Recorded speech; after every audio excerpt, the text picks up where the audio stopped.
Friends, स्वागत है आपका फिर से हमारे चैनल ब्रिलियंस 53 में। तो हमने इसके प्रीवियस लेक्चर में लघुत्तरी प्रश्नों की सीरीज में प्रश्न नंबर 19 तक पढ़ा था। आज के इस वीडियो लेक्चर नंबर 18 में हम लोग जो भी लघुत्तरी प्रश्न बनते हैं वर्तमान भारतीय समाज एवं प्रारंभिक शिक्षा वाले प्रथम प्रश्न पत्र से आज के इस वीडियो लेक्चर में पढ़ेंगे, समझेंगे, एनालिसिस करेंगे। और जो प्रश्न ना समझ आए आप लोग कमेंट कर सकते हैं। वीडियो के डिस्क्रिप्शन बॉक्स में टेलीग्राम का लिंक और सारे सब्जेक्ट का प्लेलिस्ट का लिंक दे दिया गया है। फर्स्ट सेमेस्टर का भी, जो भी फर्स्ट सेमेस्टर का आपके कांटेक्ट में उनसे इस क्लास को शेयर कर सकते हैं, और सेकंड सेमेस्टर वाले का भी आप कर सकते हैं। यहाँ पे पूरा पढ़ा दिया गया है। शुरू करते हैं। चलिए देखिए, प्रश्न नंबर 20 क्या है। शिक्षा का संकुचित अर्थ बताइए। तो शिक्षा का संकुचित रूप स्कूली शिक्षा माना जाता है। संकुचित रूप में स्कूली शिक्षा को ही शिक्षा कहा जाता है। इस रूप में एक शिक्षक एवं एक पूर्व निश्चित योजना के अनुसार बालक के समक्ष यानी कि बालक के सामने एक विशेष प्रकार के नियंत्रित वातावरण को प्रस्तुत करके एक निश्चित ज्ञान को निश्चित विधि के द्वारा निश्चित काल में समाप्त करने का प्रयत्न करता है, जिससे बालक का मानसिक विकास हो जाए। ये क्या हो जाएगा? शिक्षा का संकुचित अर्थ हो जाएगा। यानी कि निश्चित, यानी कि आप लोग जो विद्यालय में पढ़ने जाते हैं बच्चे, वहाँ पे जो टीचर उन्हें पढ़ाते हैं, जो समझाते हैं, निश्चित वातावरण में क्या है, एक रहता है कि 40 मिनट 45 मिनट की अवधि होती है और क्लासरूम होता है, तो उसी में क्या पढ़ाया जाता है बच्चों को। तो वही क्या हो जाता है, उसी को शिक्षा वाले सब्जेक्ट में क्या कहते हैं? शिक्षा का संकुचित अर्थ कहते हैं। नेक्स्ट प्रश्न, प्रश्न नंबर 21। शिक्षा की अवधारणा स्पष्ट कीजिए। तो बालक का विकास शिक्षा के द्वारा ही होता है। ठीक है, शिक्षा विहीन मनुष्य पशु समान है। शिक्षा किसी बच्चे में स्वयं को पहचानने की, अपने अंदर निहित शक्तियों को पहचानने की क्षमता का विकास करती है। शिक्षा व्यक्ति के आंतरिक गुणों को प्रखर, यानी कि प्रखर मतलब तेज। शिक्षा क्या करती है? व्यक्ति के अंदर जो भी छिपी हुई क्षमता है, गुण है, कला है, ठीक है, उसको क्या करती है? प्रखर करती है, तेज करती है। उसकी अंतर्निहित शक्तियां, अंतर्निहित मतलब उसके अंदर जो भी निहित है, जो भी उसके अंदर स्टोर है, शक्तियों का विकास करती है। शिक्षा बालक के नैतिक, शारीरिक, नैतिक में क्या जाएगा? आचरण, सभ्यता, संस्कार, ठीक है, ये सब नैतिक हो जाएगा। शारीरिक मतलब कोई भी खेल कूद हो गया, बैडमिंटन, कुश्ती, रेसलिंग, ये सारी चीजें शारीरिक आ जाएंगी। कबड्डी, खो खो, ये सब शारीरिक के अंतर्गत है। संवेगात्मक, ठीक है, इमोशनल, बौद्धिक हो जाएगा। एवं आंतरिक ज्ञान को बाहर लाने में योग देने वाली क्रिया है। शिक्षा व्यक्ति के जीवन में ऐसा बदलाव भी करती है जिससे वह लगातार प्रगति एवं विकास की ओर अग्रसर हो सके। अतः शिक्षा बालक की आंतरिक शक्तियों को बाहर निकालती है। नेक्स्ट प्रश्न 22। प्रश्न नंबर 22 क्या है?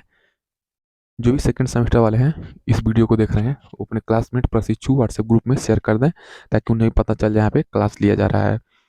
प्लेटो के इस कथन को स्पष्ट कीजिए। जो मैं ये आप लोगों को पढ़ाता हूँ, ये सब पेड कोर्स में पढ़ाया जाता है, लेकिन मैं फ्री में पढ़ा देता हूँ एक्सप्लेनेशन के साथ। आप कोई डाउट है, आप लोग टेलीग्राम से जुड़ के वहाँ से प्रश्न पूछ सकते हैं। प्लेटो के इस कथन को स्पष्ट कीजिए। अज्ञान समस्त विपत्तियों का मूल कारण है। प्लेटो ने क्या कहा था?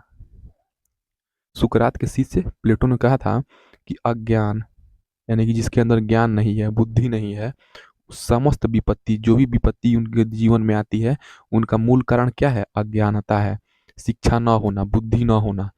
ठीक है, ये प्लेटो ने कहा था। तो इसी को क्या करना है? स्पष्ट करना है। तो चलिए स्पष्ट करते हैं। तो शिक्षा को जीवन में शाश्वत मूल्य के रूप में महत्वपूर्ण स्थान भारतीय वांग्मय में दिया गया है। ठीक है, यानी कि भारतीय परिवेश में दिया गया है। भारतीय वांग्मय मतलब भारतीय परिवेश या भारतीय संस्कृति, भारतीय सभ्यता में दिया गया है। इसमें शिक्षा के ज्ञान के रूप में बताया गया है। मानव जीवन में आने वाली उलझनों, शंकाओं का मूल कारण अशिक्षा अथवा अज्ञान ही होता है। अशिक्षा के कारण व्यक्ति कष्ट उठाता है। यह व्यक्ति का सबसे बड़ा शत्रु है। अगर आप पढ़े लिखे नहीं हैं तो आपका सबसे बड़ा शत्रु आपका पड़ोसी, आपका दोस्त, कोई आपका सगा संबंधी नहीं है। आपका सबसे बड़ा शत्रु अज्ञानता है। प्लेटो का कथन सत्य है कि अज्ञान समस्त विपत्तियों का मूल कारण है। अपने भाषा में भी आप लिख सकते हैं कि अज्ञानता है तो ये होता है, अज्ञानता है तो वो होता है, जो भी आप लोग को अच्छा लगे लिख सकते हैं बना करके, लेकिन सही होना चाहिए, उसका कॉन्सेप्ट सही होना चाहिए। प्रश्न नंबर 23, मानव जीवन में शिक्षा किस प्रकार अमूल्य है? तो शिक्षा को अमूल्य माना गया है, यानी कि शिक्षा का कोई मूल्य नहीं होता है, शिक्षा को पैसों से नहीं खरीदा जा सकता है, शिक्षा को सोने से, डायमंड से, हीरा से, किसी भी चीज से नहीं खरीदा जा सकता है। ये क्या अमूल्य है, इसका कोई मूल्य नहीं है, जिसकी प्राप्ति के बाद व्यक्ति को किसी चीज की कमी नहीं रह जाती है। शिक्षा प्राप्त करने के बाद व्यक्ति के ज्ञान रूपी, ठीक है, ज्ञान रूपी चक्षु, ज्ञान रूपी आंख क्या होते हैं, खुल जाते हैं। आंख तो वैसे सबके पास होते हैं, हर एक मनुष्य के पास, लेकिन जब वो ज्ञान धारण कर लेता है, ज्ञानी हो जाता है, समझदार हो जाता है, शिक्षा का एकमात्र उद्देश्य बस ज्ञान करना, अंदर लाना और किताब पढ़ना, बहुत सारे फार्मूला, थ्योरी, सिद्धांत रट लेना ही नहीं है। शिक्षा का मतलब क्या है, ज्ञान रूपी, यानी कि हमारे आंख क्या हो जाए, ज्ञान रूपी आंख खुल जाते हैं और उसे सभी चीजें प्राप्य हो जाती हैं और सभी चीजें उसे प्राप्त हो जाती हैं, क्योंकि उसकी अज्ञानता का नाश हो जाता है। ठीक है, शिक्षा से। नेक्स्ट प्रश्न, प्रश्न नंबर 24, मानवीय जीवन में शिक्षा का स्थान बताइए। तो मानवीय जीवन में शिक्षा का बहुत ही महत्वपूर्ण स्थान है। बच्चा जब जन्म लेता है तो मानव शिशु पराश्रित होता है। ठीक है, तो मानव जीवन में शिक्षा का क्या स्थान है? तो मानवीय जीवन में शिक्षा का बहुत बड़ा स्थान है, सभी को पता है। बच्चा क्या करता है, जब जन्म लेता है तो उसे उसकी माँ पालन पोषण करती है, यानी कि पराश्रित होता है, किंतु शिक्षा ही वह प्रक्रिया है जिसकी मदद से दूसरों पर आश्रित शिशु धीरे धीरे अपना विकास करता है और समाज में अपने लिए उपयुक्त स्थान प्राप्त करता है, पढ़ लिख करके अच्छा इंसान बनता है। वह शिक्षा द्वारा ही अपना सर्वांगीण विकास करके अपने को अन्य चेतन प्राणियों से पृथक करता है। आप लोग देखेंगे जो शिक्षित होता है उसके बाद विचार पर्सनालिटी में अंतर होता है, और जो एक अशिक्षित होता है उसके बाद विचार और पर्सनालिटी में अंतर होता है। यानी कि कॉन्सियसली क्या होता है, जो पढ़ा लिखा होता है कॉन्सियसली, यानी कि चेतन रूप से उसके दिमाग में कहीं न कहीं वो क्या होता है, एक अच्छा व्यक्तित्व वाला व्यक्ति होता है। नेक्स्ट प्रश्न, प्रश्न नंबर 25 देखेंगे।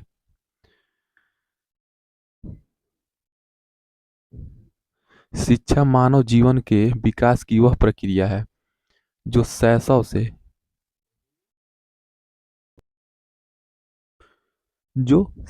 यानी कि इन्फेंसी से, यानी कि जब बच्चा 0 से 5 वर्ष के बीच में जो रहता है तो प्रौढ़ावस्था तक चलती रहती है। यानी कि शिक्षा क्या है, जब भी मनुष्य, शैशव से मतलब जो 0 वर्ष से लेके प्रौढ़ावस्था क्या है 18+, यानी 18+ आप जितना दिन जीवित हैं तब तक चलती रहती है। अर्थात शिक्षा विकास का वह क्रम है, शिक्षा क्या है, विकास का, डेवलपमेंट का वह क्रम है जिससे मानव जीवन अपने आप को आवश्यकता अनुसार क्या करता है, भौतिक, सामाजिक एवं आध्यात्मिक वातावरण के अनुसार बना लेता है। यह कथन किसका है? यह कथन रेमंड का है। ठीक है, नेक्स्ट प्रश्न 26, प्रश्न नंबर 26 क्या है, मानवीय जीवन में शिक्षा का क्या महत्व है, स्पष्ट कीजिए। तो मानवीय जीवन में शिक्षा का महत्व,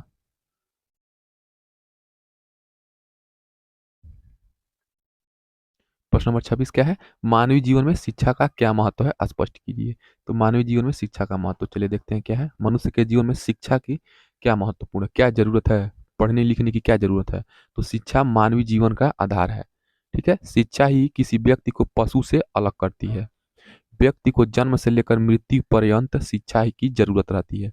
शिक्षा का महत्व अनेक दृष्टिकोण से है। शिक्षा व्यक्ति के प्रत्येक पहलू को विकसित करके व्यक्ति के चरित्र का निर्माण करती है। ठीक है, अच्छा चरित्र बनाती है, अर्थात मानवता का पाठ पढ़ाती है।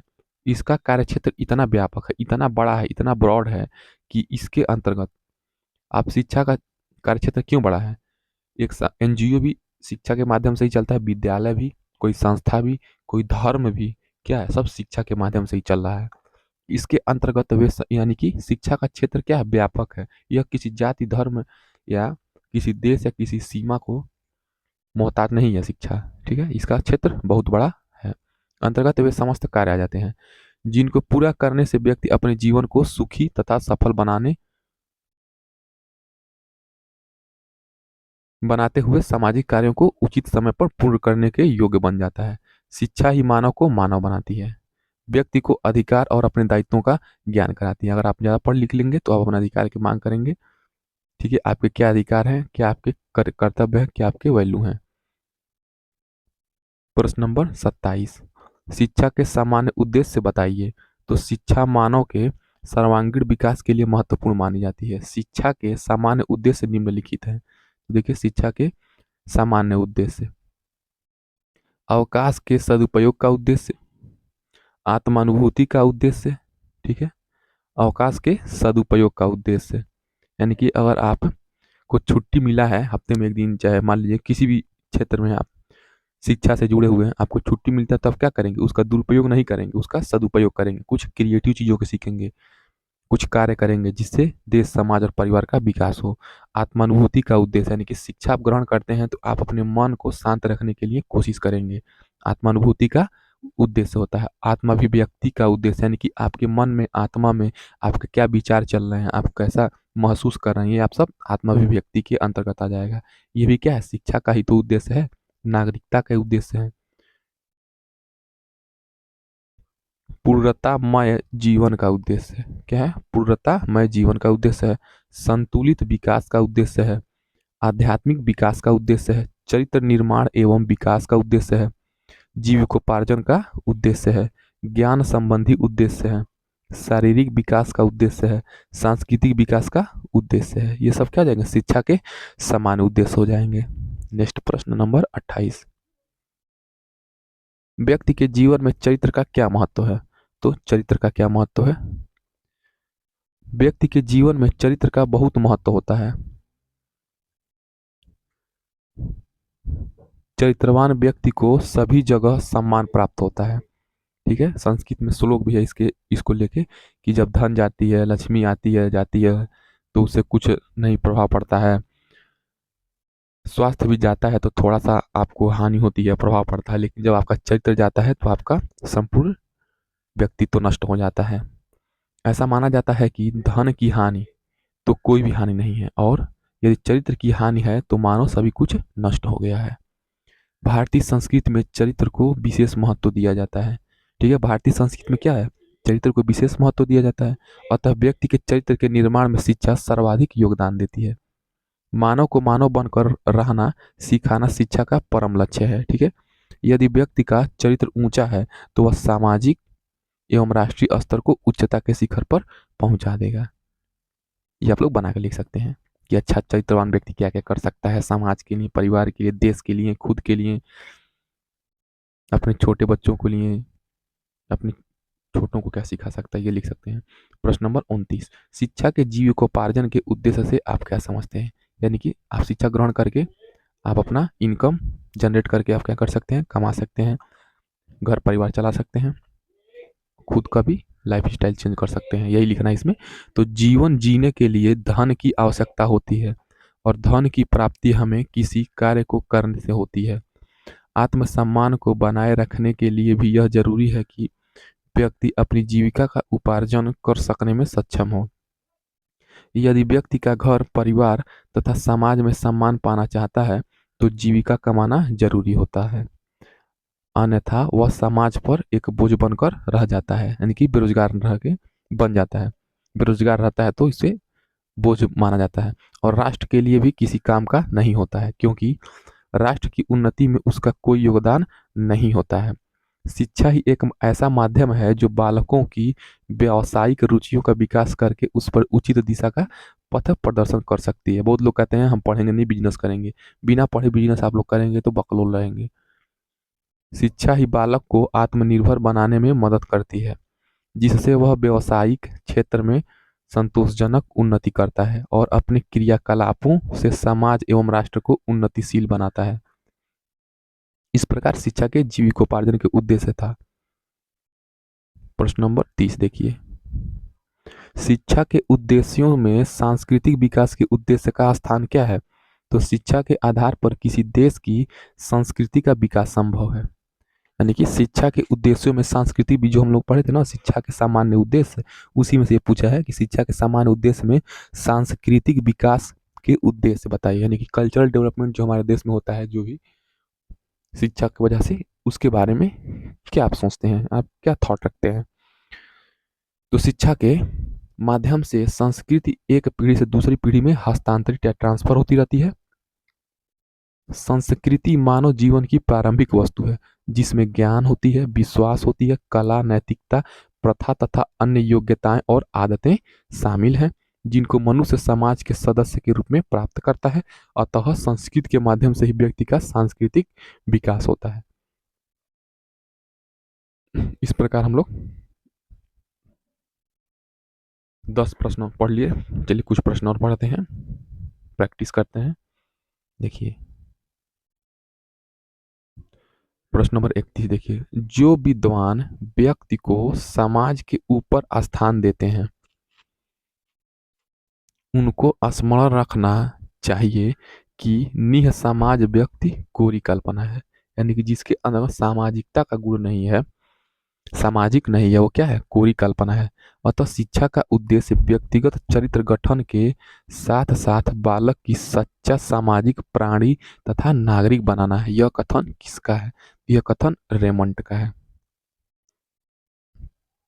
कथन तो याद करना ही पड़ेगा। प्रश्न नंबर 32, शिक्षा के सामाजिक उद्देश्य का संकुचित अर्थ बताइए, यानी कि शिक्षा से जो भी आपके सामाजिक उद्देश्य है, शिक्षा से आपके समाज को क्या लाभ हानि हो रही है, उसका जो उद्देश्य है उसका क्या बताना है, संकुचित अर्थ बताना है।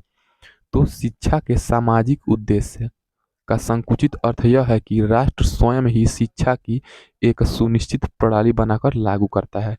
ठीक है, इसके अनुसार मानव की स्वतंत्रता का दमन करके मानवीय जीवन के प्रत्येक अंग का पूर्णतः समाजीकरण कर दिया जाता है। अतः शिक्षा के द्वारा प्रत्येक व्यक्ति में अपने राष्ट्र के प्रति अपार भक्ति की भावना का विकास किया जाना बहुत जरूरी है। प्रश्न नंबर 33 देखेंगे। प्रश्न नंबर 33 क्या है, शिक्षा के व्यक्ति संबंधी कार्यों का वर्णन कीजिए। तो शिक्षा के व्यक्ति संबंधी कार्य निम्नलिखित हैं। मानव की जन्मजात प्रकृतियों में सुधार करना, आवश्यकताओं की पूर्ति में सक्षम बनाना, आत्मनिर्भर बनाना, मानवीय गुणों का विकास करना, नैतिक उत्थान करना, भावी जीवन की तैयारी करना, संपूर्ण व्यक्तित्व का पूर्ण विकास, आंतरिक शक्तियों का विकास करना। ये शिक्षा के व्यक्ति संबंधी कार्य, यानी कि शिक्षा जो व्यक्ति ग्रहण किया है वो क्या क्या कार्य कर सकता है। तो मानव की जन्मजात प्रकृतियों में सुधार करता है शिक्षा, ठीक है, आवश्यकताओं की पूर्ति में सक्षम बनाता है आपको, ठीक है, बिजनेस जॉब कर सकते हैं, आत्मनिर्भर बनाता है, मानवीय गुणों का विकास करता है, अच्छा चरित्र आदत संस्कार सिखाता है, नैतिक उत्थान बड़े छोटों से कैसे पेश आना ये सिखाता है, भावी जीवन की आपका अच्छा फ्यूचर बनाता है ताकि पढ़ लिख के आप लोग जॉब या नौकरी करें, बिजनेस करें, संपूर्ण व्यक्तित्व का पूर्ण विकास करता है। ठीक है, यानी जो पढ़ा लिखा रहता है उसका व्यक्तित्व क्या होता है, और लोगों से अलग ही दिखता है, और क्या होता है उनके अंदर जो अनपढ़ होते हैं उनसे कुछ क्वालिटी अलग दिखती है, आंतरिक शक्तियों का विकास भी होता है। प्रश्न नंबर 34 देखिए, शिक्षा के समाज संबंधी कार्यों का वर्णन कीजिए, यानी कि शिक्षा से समाज में क्या कार्य हैं। तो शिक्षा की वजह से समाज में क्या क्या कार्य होते हैं। तो सभी धर्मों के विषय में उदार दृष्टिकोण बनाना। शिक्षा ये नहीं कहेगा कि आप एक धर्म से घृणा करिए, एक धर्म से प्रेम करिए। शिक्षा क्या करेगा, सभी धर्मों को एक समान अच्छे उदार दृष्टिकोण यानी कि सच्चे मन से देखने के लिए बनाता है शिक्षा। सामाजिक उन्नति में सहायक होना है, सामाजिक भावना का विकास होना है, कुरीतियों को दूर करने में सहायक होता है, प्राचीन साहित्य का ज्ञान होता है और सामाजिक नियमों का ज्ञान होता है। नेक्स्ट प्रश्न नंबर 35, शिक्षा के राष्ट्र संबंधी क्या क्या कार्य हैं बताइए। तो शिक्षा के राष्ट्र संबंधी निम्नलिखित कार्य हैं। तो शिक्षा की वजह से राष्ट्र संबंधी क्या क्या होते हैं, भावात्मक एकता बनाती है, यानी कि शिक्षा से क्या होती है, देश के सारे लोग मानसिक रूप से भावनात्मक रूप से जुड़ते हैं, कुशल नागरिक बनाता है, ठीक है, अच्छे अच्छे नागरिक बनाता है, राष्ट्रीय विकास करना होता है, राष्ट्रीय एकता होता है, सार्वजनिक हित संबंधी कार्य होता है, राष्ट्रीय आय संबंधी कार्य होता है, राष्ट्रीय अनुशासन होता है, अधिकार तथा कर्तव्यों का ज्ञान कराता है। नेक्स्ट प्रश्न 36 देखिए, शिक्षा के उद्देश्यों से आप क्या समझते हैं, यानी कि शिक्षा का क्या ऑब्जेक्टिव है। तो दैनिक जीवन की प्रत्येक क्रियाकलाप, ठीक है, दैनिक जीवन की प्रत्येक क्रियाकलाप तथा कार्यों को सफल बनाने के लिए उद्देश्य का विशेष महत्व होता है। कार्य के उद्देश्य के हम जीवन के किसी भी क्षेत्र में सफल हो सकते हैं। यदि लक्ष्य निश्चित एवं स्पष्ट होता है तो व्यक्ति की क्रिया उस समय तक उत्साहपूर्वक चलती रहती है जब तक वह उस लक्ष्य को प्राप्त नहीं कर लेता। जैसे जैसे लक्ष्य निकट आता जाता है वैसे वैसे उसकी क्रियाओं में भी अंतर आता जाता है। अंत में एक समय ऐसा आता है जब व्यक्ति अपने लक्ष्य को प्राप्त कर लेता है। इस लक्ष्य की प्राप्ति को ही उद्देश्य कहते हैं। अतः बिना उद्देश्य के किसी कार्य में सफलता प्राप्त करना असंभव है, यानी कि उद्देश्य बनाना चाहिए, गोल बनाना चाहिए, ऑब्जेक्टिव हमारी होनी चाहिए। ये क्या हो जाएगा, शिक्षा के उद्देश्य हो जाएंगे।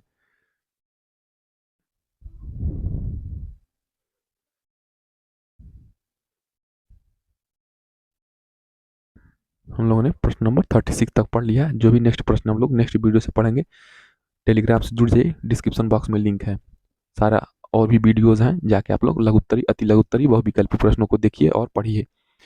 मिलते हैं नेक्स्ट वीडियो में। जय हिंद।